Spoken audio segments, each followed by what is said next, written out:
ഇപ്പം ഇന്ന് നോക്കാൻ പോകുന്നത് പണനയം അഥവാ മോണിറ്ററി പോളിസിയാണ്. പണനയം നടപ്പിലാക്കുന്നത് ആരാണ്? RBI അഥവാ കേന്ദ്ര ബാങ്കാണ് ഇന്ത്യയിൽ പണനയം നടപ്പിലാക്കുന്നത്. അപ്പൊ പണനയം എന്ന് വെച്ചാൽ എന്താണെന്ന് നോക്കാം. പൊതു സാമ്പത്തിക നയത്തിലെ ലക്ഷ്യങ്ങൾ നേടിയെടുക്കുന്നതിനായി പണത്തിന്റെ അളവിലും ലഭ്യതയിലും വിലയിലും കേന്ദ്ര ബാങ്ക് വരുത്തുന്ന നിയന്ത്രണങ്ങളാണ് പണനയം എന്ന് പറയുന്നത്. അപ്പൊ എന്താണ് പണനയം? പൊതു സാമ്പത്തിക നയത്തിലെ ലക്ഷ്യങ്ങൾ നേടിയെടുക്കുന്നതിനായി പണത്തിന്റെ അളവിലും ലഭ്യതയിലും വിലയിലും കേന്ദ്ര ബാങ്ക് വരുത്തുന്ന നിയന്ത്രണങ്ങളാണ് പണനയം എന്ന് പറയുന്നത്. അപ്പൊ RBI ആണ് പണനയം സംബന്ധമായ തീരുമാനങ്ങൾ എടുക്കുന്നത്. അപ്പം ആരാണ് പണനയം സംബന്ധമായ തീരുമാനങ്ങൾ എടുക്കുന്നത്? റിസർവ് ബാങ്ക് ആണ്. അത് എന്ത് പ്രകാരമാണ്? RBI ആക്ട് 1934 പ്രകാരമാണ് RBIക്ക് ആ അധികാരം ലഭിക്കുന്നത്. RBI ആക്ട് 1934 പ്രകാരമാണ് RBIക്ക് പണനയം സംബന്ധമായ തീരുമാനം എടുക്കാനുള്ള അധികാരം ലഭിക്കുന്നത്. അടുത്തത് ലക്ഷ്യം നോക്കാം. പണനയത്തിന്റെ ലക്ഷ്യം എന്തൊക്കെയാണ്? സാമ്പത്തിക വളർച്ച അടിസ്ഥാനമാക്കി വില സ്ഥിരത അഥവാ പ്രൈസ് സ്റ്റെബിലിറ്റി നിലനിർത്തുക എന്നതാണ് പണനയത്തിന്റെ ആദ്യമായിട്ടുള്ള ലക്ഷ്യം എന്ന് പറയുന്നത്. അപ്പൊ എന്താണ് ആദ്യത്തെ ലക്ഷ്യം? സാമ്പത്തിക വളർച്ച അടിസ്ഥാനമാക്കി വില സ്ഥിരത നിലനിർത്തുക എന്നതാണ് പണനയത്തിന്റെ ലക്ഷ്യം.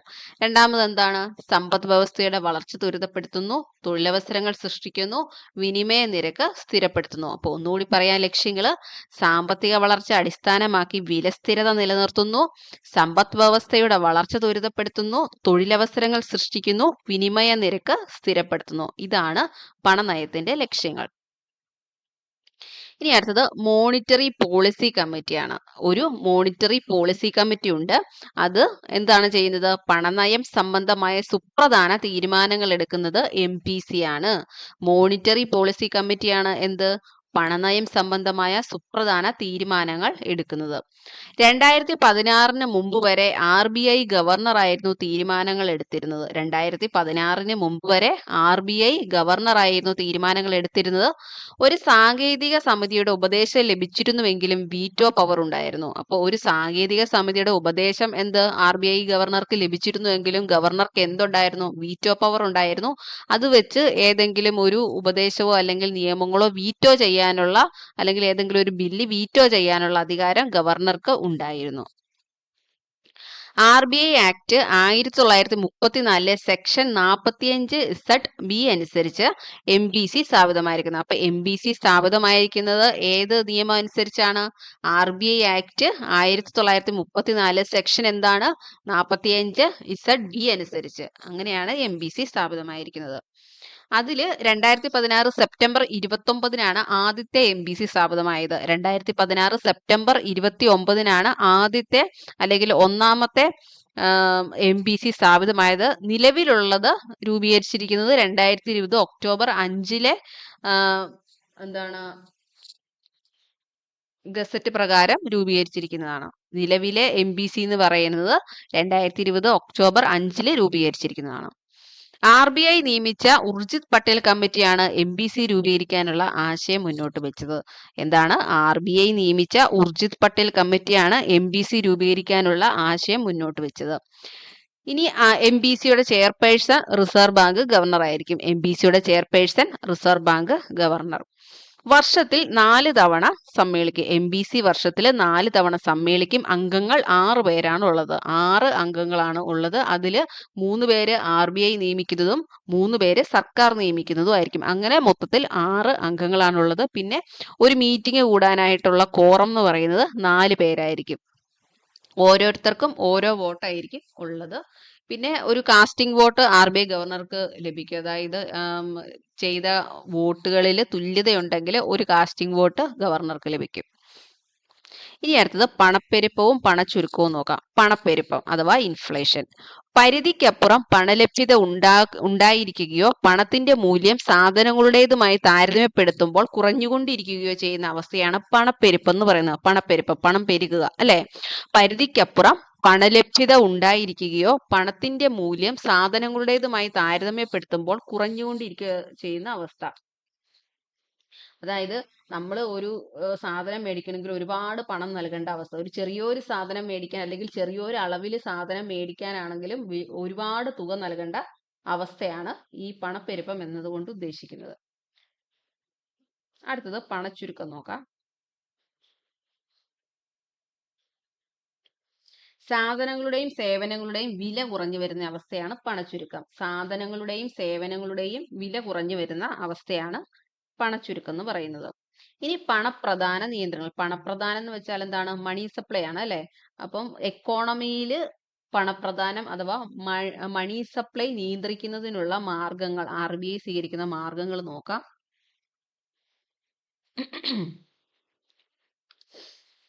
ഒരു നിശ്ചിത സമയ ബിന്ദുവിൽ ജനങ്ങളുടെ കയ്യിലുള്ള പണത്തിന്റെ ശേഖരമാണ് പണത്തിന്റെ പ്രധാനം. എന്താണ്? ഒരു നിശ്ചിത സമയ ബിന്ദുവിൽ ജനങ്ങളുടെ കയ്യിലുള്ള പണത്തിന്റെ ശേഖരമാണ് പണത്തിന്റെ പ്രധാനം.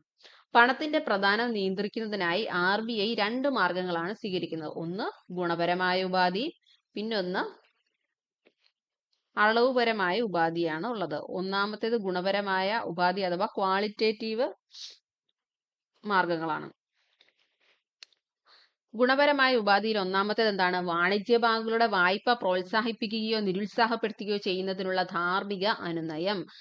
എന്താണ് ഒന്നാമത്തേത്? വാണിജ്യ ബാങ്കുകളുടെ വായ്പ പ്രോത്സാഹിപ്പിക്കുകയോ നിരുത്സാഹപ്പെടുത്തുകയോ ചെയ്യുന്നു. രണ്ടാമത്തത് മാർജിൻ റിക്വയർമെന്റ് ആണ്. എന്താണ് മാർജിൻ റിക്വയർമെന്റ് എന്ന് വെച്ചാൽ ഒരു വായ്പയ്ക്ക് വാഗ്ദാനം ചെയ്യുന്ന സെക്യൂരിറ്റിയുടെ മാർക്കറ്റ് മൂല്യവും യഥാർത്ഥത്തിൽ അനുവദിച്ച വായ്പയുടെ തുകയും തമ്മിലുള്ള വ്യത്യാസമാണ് മാർജിൻ റിക്വയർമെന്റ് എന്ന് പറയുന്നത്. അപ്പൊ എന്താണ് മാർജിൻ റിക്വയർമെന്റ്?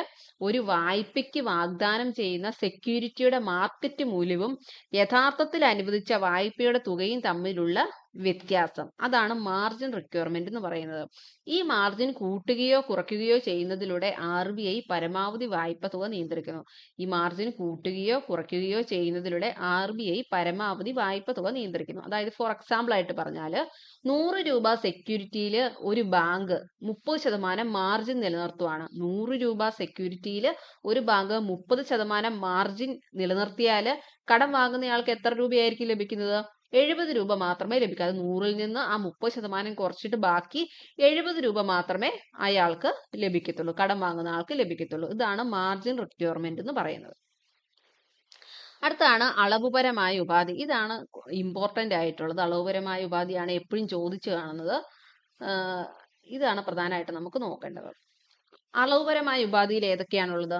കരുതൽ ധനാനുപാതമുണ്ട്, റിപ്പോ നിരക്ക്, റിവേഴ്സ് റിപ്പോ നിരക്ക്, തുറന്ന കമ്പോള നടപടികൾ, ബാങ്ക് റേറ്റ്, സ്റ്റെബിലൈസേഷൻ സ്കീം. അപ്പൊ എന്തൊക്കെയാണ് അളവുപരമായ ഉപാധിയിലുള്ളത്? കരുതൽ ധനാനുപാതം, റിപ്പോ നിരക്ക്, റിവേഴ്സ് റിപ്പോ നിരക്ക്, തുറന്ന കമ്പോള നടപടികൾ, ബാങ്ക് നിരക്ക്, സ്റ്റെബിലൈസേഷൻ സ്കീം. ഇനി അത് ഓരോന്നായിട്ട് എന്താണെന്ന് നോക്കാം. ആദ്യത്തേത് കരുതൽ ധനാനുപാതം. എന്താണ് കരുതൽ ധനാനുപാതം? വാണിജ്യ ബാങ്കുകൾ തങ്ങളുടെ മുഴുവൻ ഡിപ്പോസിറ്റിന്റെ ഒരു നിശ്ചിത ശതമാനം നിയമാനുസൃതമായി റിസർവ് ബാങ്കിൽ കരുതൽ ധനമായി നിലനിർത്തുന്നതിനെയാണ് കരുതൽ ധനാനുപാതം അഥവാ CRR എന്ന് പറയുന്നത്. Cash reserve ratio. അതായത് വാണിജ്യ ബാങ്കുകൾ തങ്ങളുടെ ഡിപ്പോസിറ്റിന്റെ ഒരു നിശ്ചിത ശതമാനം നിയമാനുസൃതമായി റിസർവ് ബാങ്കിൽ ധനമായി നിലനിർത്തുന്ന റിസർവ് ബാങ്കിൽ കൊടുക്കണം. അതാണ് കരുതൽ ധനാനുപാതം എന്ന് പറയുന്നത്. CRR രാജ്യത്തെ പണവിതരണവും പണപ്പെരുപ്പത്തിന്റെ തോതും നിയന്ത്രിക്കുന്നു. CRR രാജ്യത്തെ പണത്തിന്റെ വിതരണവും പണപ്പെരുപ്പത്തിന്റെ തോതും നിയന്ത്രിക്കുന്നു. പണപ്പെരുപ്പ സമയത്ത് RBI ക്യാഷ് റിസർവ് റേഷ്യോ വർദ്ധിപ്പിക്കുന്നു. അതിലൂടെ വാണിജ്യ ബാങ്കുകളുടെ വായ്പാ ശേഷി കുറയുന്നു. അപ്പൊ പണപ്പെരുപ്പ സമയത്ത് RBI എന്ത് ചെയ്യും? ക്യാഷ് റിസർവ് റേഷ്യോ വർദ്ധിപ്പിക്കുന്നു. അതിലൂടെ വാണിജ്യ ബാങ്കുകളുടെ വായ്പാ ശേഷി കുറയും. എങ്ങനെയാണ് പണപ്പെരുപ്പ സമയത്ത് ക്യാഷ് റിസർവ് റേഷ്യോ വർദ്ധിപ്പിക്കുന്നത് സ്വാധീനിക്കുന്നത്? ക്യാഷ് റിസർവ് റേഷ്യോ, അതായത് വാണിജ്യ ബാങ്കുകളിൽ നേരത്തെ 20% ക്യാഷ് റിസർവ് റേഷ്യോ ഉള്ളെങ്കിൽ ഇപ്പൊ 30% ആക്കുവാണെന്നിരിക്കട്ടെ. അപ്പൊ 30% ആകെ വാണിജ്യ ബാങ്കുകളുടെ ഡിപ്പോസിറ്റിന്റെ അല്ലെങ്കിൽ അവരുടെ മൂലധനത്തിന്റെ 30% RBIയിൽ നിക്ഷേപിക്കണം. അപ്പോൾ ബാക്കി അവർക്ക് ചെലവഴിക്കാനായിട്ട് 70% മാത്രമേ ഉണ്ടായിരിക്കത്തുള്ളൂ.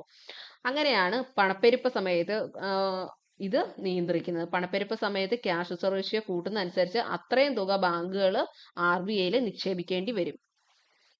RBI CRR വർദ്ധിപ്പിച്ചാൽ വാണിജ്യ ബാങ്കുകൾക്ക് RBIയിൽ കൂടുതൽ പണം നിക്ഷേപിക്കേണ്ടി വരും. കൂടാതെ ഉപഭോക്താക്കൾക്ക് വായ്പ നൽകാൻ കുറച്ച് പണം മാത്രമേ അവശേഷിക്കൂ. അങ്ങനെ സമ്പദ് വ്യവസ്ഥയിൽ പണവിതരണം കുറയുന്നു. അപ്പൊ എന്താണ്? RBI CRR വർദ്ധിപ്പിച്ചാൽ വാണിജ്യ ബാങ്കുകൾക്ക് RBIയിൽ കൂടുതൽ പണം നിക്ഷേപിക്കേണ്ടി വരും. കൂടാതെ ഉപഭോക്താക്കൾക്ക് വായ്പ നൽകാൻ കുറച്ച് പണം മാത്രമേ ശേഷിക്കൂ. അങ്ങനെ സമ്പദ് വ്യവസ്ഥയിൽ പണവിതരണം കുറയുന്നു. പണച്ചുരുക്ക സമയത്ത് നേരെ ഓപ്പോസിറ്റ് ആയിരിക്കും വരുന്നത്. പണച്ചുരുക്ക സമയത്ത് CRR കുറയ്ക്കുന്നു, കുറച്ച് കൂടുതൽ വായ്പ ലഭ്യമാക്കുന്നു. പണച്ചുരുക്ക സമയത്ത് CRR കുറയ്ക്കുമ്പോൾ എന്ത് ചെയ്യും? വാണിജ്യ ബാങ്കുകളുടെ കയ്യിൽ കൂടുതൽ പണം ഉണ്ടായിരിക്കും. അന്നേരം അത് കൂടുതൽ വായ്പ ലഭ്യമാക്കുന്നു. അങ്ങനെ ഇക്കോണമിയിൽ കൂടുതൽ പണം എത്തിച്ചേരുന്നു. RBI CRR കുറച്ചാൽ വാണിജ്യ ബാങ്കുകൾക്ക് RBIയിൽ കുറച്ച് പണം നിക്ഷേപിക്കേണ്ടി വരികയും ഉപഭോക്താക്കൾക്ക് വായ്പ നൽകാൻ കൂടുതൽ പണം അവശേഷിക്കുകയും ചെയ്യും. അങ്ങനെ സമ്പദ് വ്യവസ്ഥയിൽ പണലഭ്യത വർദ്ധിക്കുന്നു. അപ്പൊ എന്താണ്? RBI CRR കുറച്ചാൽ എന്ത് സംഭവിക്കും? വാണിജ്യ ബാങ്കുകൾക്ക് RBIയിൽ കുറച്ച് പണം നിക്ഷേപിക്കേണ്ടി വരികയുള്ളൂ. ഉപഭോക്താക്കൾക്ക് വായ്പ നൽകാൻ കൂടുതൽ പണം അവശേഷിക്കുന്നു. അങ്ങനെ സമ്പദ് വ്യവസ്ഥയിലെ പണലഭ്യത വർദ്ധിക്കുന്നു. അടുത്തത് റിപ്പോ നിരക്കാണ്. റിപ്പോ നിരക്ക് എന്താണെന്ന് നോക്കാം. ഫണ്ടുകളുടെ അപര്യാപ്തത വരുമ്പോൾ കേന്ദ്ര ബാങ്ക് ഹ്രസ്വകാലത്തേക്ക് വാണിജ്യ ബാങ്കുകൾക്ക് ഈടിന്റെ അടിസ്ഥാനത്തിൽ നൽകുന്ന ഫണ്ടിന്റെ പലിശ നിരക്കാണ് റിപ്പോ നിരക്ക് എന്ന് പറയുന്നത്. അപ്പൊ ഫണ്ടുകളുടെ അപര്യാപ്തത വരുമ്പോൾ കേന്ദ്ര ബാങ്ക് ഹ്രസ്വകാലത്തേക്ക് വാണിജ്യ ബാങ്കുകൾക്ക് ഈടിന്റെ അടിസ്ഥാനത്തിൽ നൽകുന്ന ഫണ്ട്, അതിന് RBI നിശ്ചയിക്കുന്ന ഒരു നിരക്ക് കാണും, ഒരു പലിശ കാണും. അതാണ് റിപ്പോ നിരക്ക് എന്ന് പറയുന്നത്. റിപ്പോ നിരക്ക് ബാങ്ക് നിരക്കിനേക്കാൾ താഴ്ന്നും റിവേഴ്സ് റിപ്പോ നിരക്കിനേക്കാൾ ഉയർന്നു ഇരിക്കുന്നു. റിപ്പോ നിരക്ക് ബാങ്ക് നിരക്കിനേക്കാൾ താഴെയായിരിക്കും. ബാങ്ക് നിരക്ക് എപ്പോഴും ഉയർന്നായിരിക്കും ഇരിക്കുന്നത്. പക്ഷെ റിവേഴ്സ് റിപ്പോ നിരക്കിനേക്കാൾ ഉയർന്നു ഇരിക്കും. അതായത് റിപ്പോ നിരക്ക് എന്ന് വെച്ചാൽ വാണിജ്യ ബാങ്കുകളിൽ നിന്ന് ഇങ്ങോട്ട് കിട്ടുന്ന പലിശ നിരക്കാണ്. അപ്പോൾ അത് ഉയർന്നു തന്നെയായിരിക്കും ഇരിക്കുന്നത്. റിസർവ് ബാങ്കിന് കിട്ടുന്നതാണ്, അത് എങ്ങനെ വന്നാലും കൂടുതലായിരിക്കും. പണപ്പെരുപ്പം ഉണ്ടാകുമ്പോൾ സെൻട്രൽ ബാങ്ക് റിപ്പോ നിരക്ക് വർദ്ധിപ്പിക്കുന്നു. ഇത് കാരണം ബാങ്കുകൾക്ക് സെൻട്രൽ ബാങ്കിൽ നിന്ന് വായ്പ എടുക്കാനുള്ള ഒരു പ്രേരണയായിട്ട് പ്രവർത്തിക്കുന്നു. അപ്പൊ പണപ്പെരുപ്പം ഉണ്ടാകുന്ന സമയത്ത് സെൻട്രൽ ബാങ്ക് റിപ്പോ നിരക്ക് വർദ്ധിപ്പിക്കുന്നു, അല്ലെ? ഒരുപാട് പണം വിപണിയിൽ ഉള്ള സമയത്ത്, അല്ലെങ്കിൽ സമ്പദ് വ്യവസ്ഥയിൽ ഒരുപാട് പണം ഉള്ള സമയത്ത് എന്ത് ചെയ്യും? ബാങ്ക് നിരക്കല്ല, റിപ്പോ നിരക്ക് സെൻട്രൽ ബാങ്ക് വർദ്ധിപ്പിക്കുന്നു. അപ്പൊ എന്ത് ചെയ്യും? ബാങ്കുകൾ കൂടുതൽ പലിശ റിസർവ് ബാങ്കിന് നൽകേണ്ടി വരും. അപ്പൊ അതനുസരിച്ച് ബാങ്കുകളുടെ കയ്യിൽ പണത്തിന്റെ അളവ് കുറയുന്നു. ഇങ്ങനെയാണ് പണവിതരണം നിയന്ത്രിക്കുന്നത്. ഇത് സമ്പദ് വ്യവസ്ഥയിലെ പണലഭ്യത കുറയ്ക്കുകയും പണപ്പെരുപ്പം തടയാൻ സഹായിക്കുകയും ചെയ്യുന്നു. സെക്യൂരിറ്റികൾ തിരികെ വാങ്ങുമ്പോൾ സെൻട്രൽ ബാങ്ക് ഈടാക്കുന്ന നിരക്ക്, അത് റിപ്പോ നിരക്കാണ്. സെക്യൂരിറ്റികൾ തിരികെ വാങ്ങുമ്പോൾ സെൻട്രൽ ബാങ്ക് ഈടാക്കുന്ന നിരക്ക്, സെക്യൂരിറ്റികൾ കൈകാര്യം ചെയ്യുന്നതിനുള്ള നിരക്ക്, ഇതെല്ലാം റിപ്പോ നിരക്കാണ്. സെക്യൂരിറ്റികൾ കൈകാര്യം ചെയ്യുന്നതിന് RBI ഈടാക്കുന്ന നിരക്ക് റിപ്പോ നിരക്കാണ്. വാണിജ്യ ബാങ്കുകൾ നൽകുന്ന സെക്യൂരിറ്റികൾ ഈടായി പ്രവർത്തിക്കുന്നു. വാണിജ്യ ബാങ്കുകൾ നൽകുന്ന സെക്യൂരിറ്റികൾ ഈടായിട്ട് പ്രവർത്തിക്കുന്നു. സെക്യൂരിറ്റികൾ ഈട് വെച്ചിട്ട് പണം എടുക്കാനായിട്ട് സാധിക്കും. ഇത് ഹ്രസ്വകാല നടപടികളായിരിക്കും. റിപ്പോ നിരക്ക് എന്ന് പറയുന്നത് എപ്പോഴും ചേഞ്ച് ചെയ്തുകൊണ്ടിരിക്കുന്ന ഒരു നിരക്കാണ്. അതുകൊണ്ട് തന്നെ ഇതൊരു ഹ്രസ്വകാല നടപടികളായിരിക്കും. സാധാരണയായി റിപ്പോ നിരക്ക് ആളുകളെ ബാധിക്കാറില്ല. സാധാരണ ജനങ്ങളെ റിപ്പോ നിരക്ക് ബാധിക്കാറില്ല. അടുത്താണ് റിവേഴ്സ് റിപ്പോ നിരക്ക്. രാജ്യത്തെ പണപ്പെരുപ്പം നിയന്ത്രിക്കുന്നതിന്റെ ഭാഗമായി ഒരു രാജ്യത്തെ കേന്ദ്ര ബാങ്ക് നിശ്ചിത പലിശ നിരക്കിൽ വാണിജ്യ ബാങ്കുകളിൽ നിന്നും കടം സ്വീകരിക്കുന്ന രീതിയാണിത്. അപ്പൊ റിവേഴ്സ് റിപ്പോ എന്ന് പറയുന്നത് എന്താണ്? രാജ്യത്തെ പണപ്പെരുപ്പം നിയന്ത്രിക്കുന്നതിന്റെ ഭാഗമായി RBI എന്ത് ചെയ്യും? വാണിജ്യ ബാങ്കുകളിൽ നിന്നും പണം ഇങ്ങോട്ട് വാങ്ങും, അല്ലെ? റിസർവ് ബാങ്ക് രാജ്യത്തിനുള്ളിലെ വാണിജ്യ ബാങ്കുകളിൽ നിന്നും വാങ്ങുന്ന കടങ്ങൾക്ക് നൽകുന്ന പലിശയാണ് റിവേഴ്സ് റിപ്പോ. അപ്പൊ റിസർവ് ബാങ്ക് വാണിജ്യ ബാങ്കുകളിൽ നിന്നും പണം ഇങ്ങോട്ട് വാങ്ങുന്നു, അതിന് റിസർവ് ബാങ്ക് ഒരു ചെറിയൊരു പലിശ നൽകും. അതാണ് റിവേഴ്സ് റിപ്പോ എന്ന് പറയുന്നത്. ചെറിയൊരു പലിശ നൽകുള്ളൂ. എന്ന് വെച്ചിട്ടുണ്ടെങ്കിൽ നമ്മൾ പറഞ്ഞു റിപ്പോ നിരക്ക് ഉയർന്നതായിരിക്കും, റിവേഴ്സ് റിപ്പോ നിരക്ക് താഴെയായിരിക്കും. RBI എങ്ങനെ വന്നാലും കൂടുതൽ തുക വാണിജ്യ ബാങ്കുകൾക്ക് കൊടുക്കത്തില്ല. ഇങ്ങോട്ട് മാത്രമേ കൂടുതൽ വാങ്ങത്തുള്ളൂ, അങ്ങോട്ട് കുറച്ചേ കൊടുക്കത്തുള്ളൂ. അങ്ങനെ ഓർത്തു വെക്കുക. അപ്പൊ റിപ്പോ മുകളിലും റിവേഴ്സ് റിപ്പോ താഴെയുമായിരിക്കും. വായ്പ നൽകാൻ അവസരമില്ലാതെ പണം ബാങ്കുകളുടെ കയ്യിൽ കുമിഞ്ഞുകൂടിയാൽ RBI അത് നിക്ഷേപമായി സ്വീകരിക്കുന്നു. അതിന് റിസർവ് ബാങ്ക് നൽകുന്ന പലിശയാണ് റിവേഴ്സ് റിപ്പോ. അപ്പം എന്താണ് റിവേഴ്സ് റിപ്പോ? വായ്പ നൽകാൻ അവസരമില്ലാതെ പണം ബാങ്കുകളുടെ കയ്യിൽ കുമിഞ്ഞുകൂടുന്നു. RBI അത് നിക്ഷേപമായി സ്വീകരിക്കുന്നു. അതിന് റിസർവ് ബാങ്ക് നൽകുന്ന പലിശയാണ് റിവേഴ്സ് റിപ്പോ. രാജ്യത്തെ പണവിതരണം നിയന്ത്രിക്കാൻ ഉപയോഗിക്കാവുന്ന ഒരു ധനനയ ഉപകരണമാണിത്. വാണിജ്യ ബാങ്കുകൾക്ക് അവരുടെ ഫണ്ടുകൾ RBIയിൽ പാർക്ക് മാർക്ക് ചെയ്യുന്നതിന് കൂടുതൽ പ്രോത്സാഹനങ്ങൾ ലഭിക്കും. അതുവഴി വിപണിയിലെ പണത്തിന്റെ വിതരണം കുറയുന്നു. അടുത്തത് തുറന്ന കമ്പോള നടപടികൾ. സർക്കാർ ഇറക്കുന്ന കടപ്പത്രങ്ങൾ തുറന്ന കമ്പോളത്തിൽ വിൽക്കുന്നതും വാങ്ങുന്നതുമാണ് ഓപ്പൺ മാർക്കറ്റ് ഓപ്പറേഷൻസ്. അപ്പൊ എന്താണ്? സർക്കാർ ഇറക്കുന്ന കടപ്പത്രങ്ങൾ തുറന്ന കമ്പോളത്തിൽ വിൽക്കുന്നതും വാങ്ങുന്നതുമാണ് ഓപ്പൺ മാർക്കറ്റ് ഓപ്പറേഷൻസ്. പണച്ചുരുക്ക സമയത്ത് RBI തുറന്ന കമ്പോളത്തിൽ ഗവൺമെന്റിന്റെ കടപ്പത്രങ്ങൾ വാങ്ങുകയും പകരം ഇതിന്റെ മൂല്യത്തിന് തുല്യമായ ചെക്ക് നൽകുകയും ചെയ്യുന്നു. ഇത് സമ്പദ്ഘടനയിലെ പണശേഖരത്തിന്റെ അളവ് വർദ്ധിപ്പിക്കുകയും പണത്തിന്റെ പ്രദാനം വർദ്ധിപ്പിക്കുകയും ചെയ്യുന്നു. എങ്ങനെയാണ്? പണച്ചുരുക്ക സമയത്ത്, പണച്ചുരുക്കം എന്ന് വെച്ചിട്ടുണ്ടെങ്കിൽ വിപണിയിൽ പണം തീരെ ഇല്ലാത്ത അവസ്ഥയിൽ എന്ത് ചെയ്യും? RBI തുറന്ന കമ്പോളത്തിൽ, അതായത് ഓപ്പൺ മാർക്കറ്റിൽ ഗവൺമെന്റിന്റെ കടപ്പത്രങ്ങൾ വാങ്ങുന്നു. RBI വാങ്ങുന്നു, ഗവൺമെന്റിൽ നിന്നും അത് വാങ്ങുന്നു. അപ്പൊ എന്ത് ചെയ്യും? അങ്ങോട്ട് പണം കൊടുക്കും, ഗവൺമെന്റിലോട്ട് പണം കൊടുക്കുന്നു. അപ്പോൾ വിപണിയിൽ എന്ത് ചെയ്യും? അവരുടെ കയ്യിൽ, ഗവൺമെന്റിന്റെ കയ്യിൽ പണം വന്നു, അത് ചെലവഴിക്കുന്നു. അപ്പൊ സമ്പദ്ഘടനയിൽ പണം വർദ്ധിക്കുന്നു, പണത്തിന്റെ സപ്ലൈ വർദ്ധിക്കുന്നു. പണപ്പെരുപ്പ സമയത്ത് RBI കടപ്പത്രങ്ങൾ സ്വകാര്യ വ്യക്തികൾക്കോ സ്ഥാപനങ്ങൾക്കോ വിൽക്കുകയോ പണശേഖരത്തിന്റെ അളവ് കുറയുകയും പണത്തിന്റെ പ്രദാനം കുറയുകയും ചെയ്യുന്നു. അപ്പൊ പണച്ചുരുക്ക സമയത്ത് RBI ഗവൺമെന്റിന്റെ കടപ്പത്രങ്ങൾ ഇങ്ങോട്ട് വാങ്ങുന്നു. പണപ്പെരുപ്പ സമയത്ത് എന്ത് ചെയ്യും? കടപ്പത്രങ്ങൾ സ്വകാര്യ വ്യക്തികൾക്കോ സ്ഥാപനങ്ങൾക്കോ വിൽക്കുന്നു. അപ്പം വിൽക്കുന്ന സമയത്ത് എന്ത് ചെയ്യും? പണപ്പെരുപ്പം, കണ്ടമാനം പണം സമ്പദ് വ്യവസ്ഥയിൽ ഉണ്ടായിരിക്കുകയാണ് അല്ലെ. അപ്പൊ എന്ത് ചെയ്യും? RBI കടപ്പത്രങ്ങൾ വിൽക്കുവാണ്. അപ്പൊ സ്വകാര്യ വ്യക്തികളിൽ നിന്ന്, സ്ഥാപനങ്ങളിൽ നിന്നൊക്കെ എന്താണ്? പണം, അവരുടെ കയ്യിലിരിക്കുന്ന പണം ഇങ്ങോട്ട് വാങ്ങുന്നു. അപ്പൊ അവരുടെ കയ്യിൽ എന്തായി? പണം കുറഞ്ഞു. അപ്പം പണം സപ്ലൈ, അതായത് അവർക്ക് ചെലവഴിക്കാനുള്ള പണത്തിന്റെ അളവ് കുറയുന്നു. അങ്ങനെ പണപ്പെരുപ്പം നിയന്ത്രിക്കുന്നു. കേന്ദ്ര ബാങ്ക് ഒരു സെക്യൂരിറ്റി വാങ്ങുമ്പോൾ ഇത് വീണ്ടും വിൽക്കുന്നതിന്റെ വിലയും തീയതിയും മുൻകൂട്ടി വാങ്ങൽ കരാറിൽ സൂചിപ്പിച്ചിരിക്കും. ഇത്തരം കരാറുകളെ റീപർച്ചേസ് എഗ്രിമെന്റ് അഥവാ റിപ്പോ എന്ന് പറയുന്നു. ഇതിനായി നൽകുന്ന പലിശ നിരക്കിന് റിപ്പോ നിരക്ക് എന്ന് പറയുന്നു. സെക്യൂരിറ്റിയുടെ ഔട്ട്റൈറ്റ് വിൽപ്പനയ്ക്ക് പകരം കേന്ദ്ര ബാങ്ക് തിരിച്ചു വാങ്ങാനുള്ള തീയതിയും വിലയും സൂചിപ്പിക്കുന്ന ഒരു കരാറിലൂടെ സെക്യൂരിറ്റികൾ വിൽക്കുന്നു. ഇത്തരം കരാറുകൾ റിവേഴ്സ് റിപ്പോ എന്ന് പറയുന്നു. എന്താണ്? സെക്യൂരിറ്റികളുടെ ഔട്ട്റൈറ്റ് വിൽപ്പനയ്ക്ക് പകരം കേന്ദ്ര ബാങ്ക് തിരിച്ചു വാങ്ങാനുള്ള തീയതിയും വിലയും സൂചിപ്പിക്കുന്ന ഒരു കരാറിലൂടെ സെക്യൂരിറ്റികൾ വിൽക്കുന്നു. ഇത്തരം കരാറുകളെ റിവേഴ്സ് റിപ്പോ എന്ന് പറയുന്നു. അപ്പൊ അത്രയാണ് റിവേഴ്സ് റിപ്പോ എന്ന് പറയുന്നത്. ഇനി അടുത്തത് ബാങ്ക് നിരക്ക് നോക്കാം. ഇന്ത്യയിൽ വാണിജ്യ ബാങ്കുകൾക്ക് വായ്പ നൽകുന്ന നിരക്കുകളിൽ മാറ്റം വരുത്തിക്കൊണ്ട് റിസർവ് ബാങ്ക് പണത്തിന്റെ പ്രദാനത്തെ സ്വാധീനിക്കുന്നതിനെയാണ് ബാങ്ക് റേറ്റ് എന്ന് പറയുന്നത്. അപ്പൊ എന്താണ് ബാങ്ക് റേറ്റ്?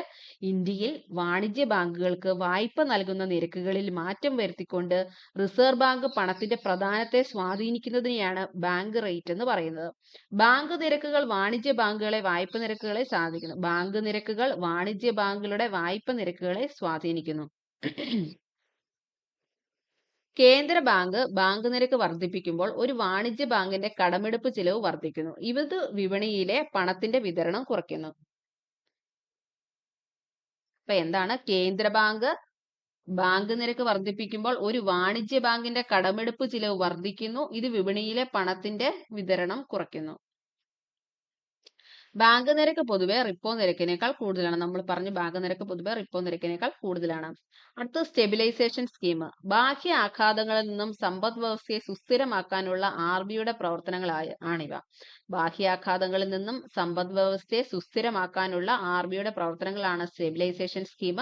സമ്പദ് വ്യവസ്ഥയിലെ സർക്കാർ സെക്യൂരിറ്റികൾ വിറ്റ് അധിക പണലഭ്യത പിൻവലിക്കാനുള്ള RBIയുടെ ഒരു പണനയ ഇടപെടലാണ് മാർക്കറ്റ് സ്റ്റെബിലൈസേഷൻ സ്കീം. അപ്പൊ എന്താണ്? സമ്പദ് വ്യവസ്ഥയിലെ സർക്കാർ സെക്യൂരിറ്റികൾ വിൽക്കുന്നു, അധിക പണലഭ്യത പിൻവലിക്കാനുള്ള, വിറ്റ് കഴിയുമ്പോഴത്തേന് എന്താണ്? RBIയിലോട്ട് പണം വന്നു ചേരുവാണ് ചെയ്യുന്നത്. അപ്പോൾ അങ്ങനെ ആ ഒരു സ്റ്റെബിലൈസേഷൻ നിലനിർത്തുന്നു. ഇഷ്യൂ ചെയ്ത സെക്യൂരിറ്റികൾ സർക്കാർ ബോണ്ടുകളാണ്. അവയെ മാർക്കറ്റ് സ്റ്റെബിലൈസേഷൻ ബോണ്ടുകൾ എന്ന് വിളിക്കുന്നു. ഉയർന്ന ലിക്വിഡിറ്റി ഉള്ളപ്പോൾ MSS ഉപയോഗിക്കുന്നു. ഉയർന്ന ലിക്വിഡിറ്റി ഉള്ളപ്പോഴാണ് MSS ഉപയോഗിക്കുന്നത്. അടുത്തത് സ്റ്റാൻഡിംഗ് ഡിപ്പോസിറ്റ് ഫെസിലിറ്റി അഥവാ SDF. നിലവിൽ വന്നത് 2022 ഏപ്രിൽ 8-നാണ് സ്റ്റാൻഡിംഗ് ഡിപ്പോസിറ്റ് ഫെസിലിറ്റി നിലവിൽ വന്നത്. എന്താണത് സ്റ്റാൻഡിംഗ് ഡിപ്പോസിറ്റ് ഫെസിലിറ്റി അഥവാ SDF എന്ന് വെച്ചാൽ എന്താണ്? ബാങ്കുകളിലെ അധികമുള്ള പണം RBIയിൽ എത്തിക്കാനായി നിശ്ചിത പലിശ നിരക്കിൽ RBI ഈടൊന്നും നൽകാതെ ബാങ്കുകളിൽ നിന്നും കടമെടുക്കുന്ന സംവിധാനമാണ് SDF. അതായത് എന്താണ് SDF? ബാങ്കുകളിൽ അധികമുള്ള പണം RBIയിൽ എത്തിക്കാനായി നിശ്ചിത പലിശ നിരക്കിൽ RBI ഈടൊന്നും നൽകാതെ ബാങ്കുകളിൽ നിന്നും കടമെടുക്കുന്ന സംവിധാനമാണ് SDF. SDFില് വാണിജ്യ ബാങ്കുകൾക്ക് അങ്ങോട്ട് പലിശ ലഭിക്കും. മാർജിനൽ സ്റ്റാൻഡിംഗ് ഫെസിലിറ്റി അഥവാ MSF. അടുത്താണ് മാർജിനൽ സ്റ്റാൻഡിംഗ് ഫെസിലിറ്റി അഥവാ MSF. നിലവിൽ വന്നത് 2011 നരസിംഹൻ കമ്മിറ്റിയുടെ ശുപാർശ പ്രകാരമാണ് നിലവിൽ വന്നത് 2011. എല്ലാ വായ്പാ സഹായങ്ങളും തീർന്നു കഴിയുമ്പോൾ ഷെഡ്യൂൾഡ് വാണിജ്യ ബാങ്കുകൾക്ക് RBIയിൽ നിന്ന് പണം കടം വാങ്ങാൻ കഴിയുന്ന പിഴ നിരക്കാണത്. അപ്പോൾ ലാസ്റ്റ് റിസോർട്ട് എന്ന് പറയുന്നത് എന്താണ്? RBI ആണെന്ന് പറയുന്നുണ്ട്. വാണിജ്യ ബാങ്കുകളുടെ ലാസ്റ്റ് റിസോർട്ടായിട്ട് പ്രവർത്തിക്കുന്നു. അതായത് വേറെ എങ്ങു നിന്നും പണം ലഭിക്കാതെ വരുന്ന സാഹചര്യങ്ങളിൽ RBIയിൽ നിന്നും വാണിജ്യ ബാങ്കുകൾക്ക് കടം വാങ്ങാൻ സാധിക്കും.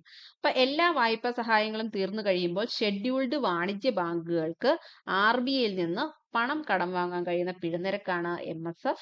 MSF ബാങ്കുകളെ റിപ്പോ നിരക്കിന് മുകളിലുള്ള പലിശ നിരക്കിൽ പണം കടം വാങ്ങാൻ അനുവദിക്കുന്നു. അപ്പം MSF എന്ന് പറയുന്നത് ഉയർന്ന പലിശ നിരക്കിലാണ് ഇത് നൽകുന്നത്. അടുത്തത് സ്റ്റാറ്റ്യൂട്ടറി ലിക്വിഡിറ്റി റേഷ്യോ അഥവാ SLR. സ്റ്റാറ്റ്യൂട്ടറി ലിക്വിഡിറ്റി റേഷ്യോ അഥവാ SLR എന്ന് വെച്ചാൽ എന്താണ്? ബാങ്കുകൾ മൂലധനത്തിന്റെ ഒരു ഭാഗം സർക്കാർ ബോണ്ടുകൾ, ഗോൾഡ് എന്നീ രീതിയിൽ സൂക്ഷിക്കുന്നതിനെയാണ് SLR എന്ന് പറയുന്നത്. സർക്കാർ സെക്യൂരിറ്റികൾ, ഗോൾഡ്, പണം എന്നിവ പോലുള്ള സുരക്ഷിതവും ദ്രവ്യവുമായ ആസ്തികൾ ഷെഡ്യൂൾഡ് വാണിജ്യ ബാങ്കുകൾ ദിവസേന നിലനിർത്തേണ്ട കരുതൽ തുകയെ SLR എന്ന് വിളിക്കുന്നു. SLR പരമാവധി പരിധി 40% അപ്പോൾ നമ്മൾ കരുതൽ ധനാനുപാതം നമ്മൾ പഠിച്ചായിരുന്നു അല്ലെ? ക്യാഷ് റിസർവ് റേഷ്യോ എന്ന് വെച്ചാൽ എന്താണ്? വാണിജ്യ ബാങ്കുകൾ ഒരു നിശ്ചിത ശതമാനം തുക, നിശ്ചിത ശതമാനം, അതായത് അവരുടെ മൂലധനത്തിന്റെ ഒരു നിശ്ചിത ശതമാനം RBIയിൽ നിക്ഷേപിക്കണം, കരുതലായിട്ട് നിക്ഷേപിക്കണം. അതാണ് ക്യാഷ് റിസർവ് റേഷ്യോ എന്ന് പറയുന്നത്. ഇത് SLR എന്ന് വെച്ചാൽ എന്താണ്? SLR എന്ന് പറയുന്നത് അവരുടെ മൂലധനത്തിന്റെ ഒരു ഭാഗം, ഒരു നിശ്ചിത ശതമാന ഭാഗം ബാങ്കിൽ തന്നെ സൂക്ഷിക്കണം, ദിവസേന നിലനിർത്തണം. ഇത്ര ശതമാനം, അതായത് ഇപ്പൊ 40% മാക്സിമം എന്ന് പറഞ്ഞു. SLRന്റെ പരമാവധി എന്ന് പറയുന്നത് 40%. അപ്പോൾ ബാങ്കിൽ ദിവസവും 40% അവരുടെ ആസ്തി നിലനിർത്തണം. ബാക്കി 60% മാത്രമേ ചെലവഴിക്കാൻ പാടുള്ളൂ. അത് ഈ ക്യാഷ് റിസർവ് റേഷ്യോ വേറെ, SLR വേറെ. അതായത് RBIയിൽ തുക നിക്ഷേപിക്കണം, അതുകൂടാതെ ബാങ്കിലും 40% അല്ലെങ്കിൽ RBI പറയുന്ന നിരക്കിൽ അവിടെ സൂക്ഷിച്ചിരിക്കണം. അടുത്തത് ബേസ് റേറ്റ് ആണ്. വാണിജ്യ ബാങ്കുകൾ ഉപഭോക്താക്കൾക്ക് കൊടുക്കാൻ കഴിയുന്ന കുറഞ്ഞ പലിശ നിരക്കാണ് ബേസ് റേറ്റ് എന്ന് പറയുന്നത്. ബേസ് റേറ്റ് എന്ന് വെച്ചാൽ എന്താണ്? വാണിജ്യ ബാങ്കുകൾ ഉപഭോക്താക്കൾക്ക് കൊടുക്കാൻ കഴിയുന്ന കുറഞ്ഞ പലിശ നിരക്കാണ് ബേസ് റേറ്റ് എന്ന് പറയുന്നത്. ഇനി അടുത്തത് വായ്പാ നിയന്ത്രണ മാർഗങ്ങളാണ് ഒരു ടേബിളായിട്ട് കൊടുത്തിരിക്കുന്നത്. അതായത് പണപ്പെരുപ്പ സമയത്തും പണച്ചുരുക്ക സമയത്തും വായ്പ എങ്ങനെയാണ് നിയന്ത്രിക്കുന്നത്. അപ്പൊ പണപ്പെരുപ്പ സമയത്ത് CRR, SLR, ക്യാഷ് റിസർവ് റേഷ്യോയും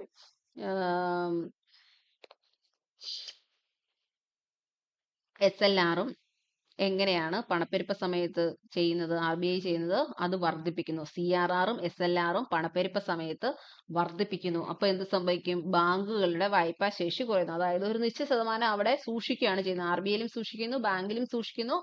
അപ്പോൾ അവർക്ക് അതിൽ കുറച്ചുള്ള തുക മാത്രമേ ചെലവഴിക്കാൻ സാധിക്കത്തുള്ളൂ. പണച്ചുരുക്ക സമയത്ത് എന്ത് ചെയ്യും?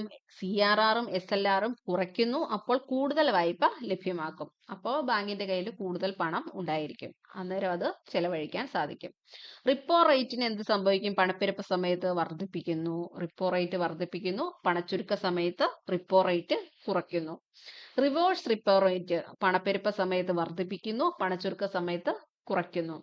ഓപ്പൺ മാർക്കറ്റ് ഓപ്പറേഷൻസ് എന്ത് ചെയ്യുന്നു? പണപ്പെരുപ്പ സമയത്ത് സെക്യൂരിറ്റികൾ വിൽക്കുന്നു അല്ലെ? പണപ്പെരുപ്പ സമയത്ത് സെക്യൂരിറ്റികൾ വിൽക്കുമ്പോൾ എന്ത് ചെയ്യും? ഇങ്ങോട്ട് RBIയുടെ കയ്യിലോട്ട് പണം വന്നു ചേരുവാണ് ചെയ്യുന്നത്. അപ്പോൾ സമ്പദ് വ്യവസ്ഥയിൽ പണം കുറയുന്നു. അതുപോലെ തന്നെ അതിന് നേരെ ഓപ്പോസിറ്റ് പണച്ചുരുക്ക സമയത്ത് സെക്യൂരിറ്റികൾ വാങ്ങുന്നു. സെക്യൂരിറ്റികൾ വാങ്ങുമ്പോൾ പണം ഇല്ലാത്ത അവസ്ഥയാണ് അല്ലെ പണച്ചുരുക്കം എന്ന് പറയുന്നത്, പണം കുറവുള്ള അവസ്ഥ. അപ്പോൾ സെക്യൂരിറ്റികൾ വാങ്ങുമ്പോൾ RBI ക്യാഷ് അങ്ങോട്ട് കൊടുക്കുന്നു, പണം അങ്ങോട്ട് കൊടുക്കുന്നു. അപ്പോൾ മാർക്കറ്റിൽ അല്ലെങ്കിൽ സമ്പദ് വ്യവസ്ഥയിൽ പണം എത്തിച്ചേരുന്നു. ബാങ്ക് റേറ്റ് എന്ത് ചെയ്യുന്നു? ബാങ്ക് റേറ്റ് ഉയർത്തുന്നു. പണപ്പെരുപ്പ സമയത്ത് ബാങ്ക് റേറ്റ് ഉയർത്തുന്നു, പണച്ചുരുക്ക സമയത്ത് കുറയ്ക്കുന്നു. അത്രയാണ് വായ്പാ നിയന്ത്രണ മാർഗങ്ങൾ. ഇത് ഇമ്പോർട്ടന്റ് ആണ്, ഇത് പഠിച്ചു വെക്കുക. വായ്പാ നിയന്ത്രണ സമയത്ത് പണപ്പെരുപ്പ സമയത്തും പണച്ചുരുക്ക സമയത്തും എങ്ങനെയാണ് വായ്പകൾ നിയന്ത്രിക്കുന്നത്, അല്ലെങ്കിൽ പ്രൈസ് സ്റ്റെബിലിറ്റി നിലനിർത്തുന്നത് എങ്ങനെയാണ് എന്നുള്ളതാണ് ഈ കൊടുത്തിരിക്കുന്നത്. പിന്നെ ഇതെല്ലാം ഈ റിപ്പോ നിരക്ക്, റിവേഴ്സ് റിപ്പോ നിരക്ക്, ഈ മാർഗങ്ങളെല്ലാം എത്ര ശതമാനമാണെന്നുള്ളത് ചോദിക്കാറുണ്ട്. മിക്കവാറും റിപ്പോ നിരക്കാണ് ചോദിച്ചു കണ്ടിട്ടുള്ളത്. അതും 2-3 മാസം, 4 മാസം, 5 മാസം ഒക്കെ ഇടയ്ക്ക് വെച്ച് ഇത് ചേഞ്ച് ആവും. ഇത് 2026 ഫെബ്രുവരി സമയത്തുള്ള കണക്കാണിത്. റിപ്പോ റേറ്റ് എന്ന് പറയുന്നത് ഇപ്പോൾ 5.25% ഇപ്പം നിലവിലുള്ളത്. Reverse repo 3.35%, MSF 5.50%, SDF 5%, bank rate 5.50%, CRR 3%, RRR 3.35%, base rate 8.35 മുതൽ 10% വരെയാണ് നിലനിൽക്കുന്നത്. അതിൽ ഏറ്റവും കൂടുതൽ ഓർത്തിരിക്കേണ്ടത് റിവേഴ്സ് റിപ്പോ നിരക്കും റിപ്പോ നിരക്കുമാണ്. Reverse repo 5.25%, reverse repo 3.35%. അപ്പോൾ ഇത്രയാണ് പണനയത്തെ സംബന്ധിച്ച് പ്രധാനമായിട്ടുള്ള പോയിന്റുകൾ.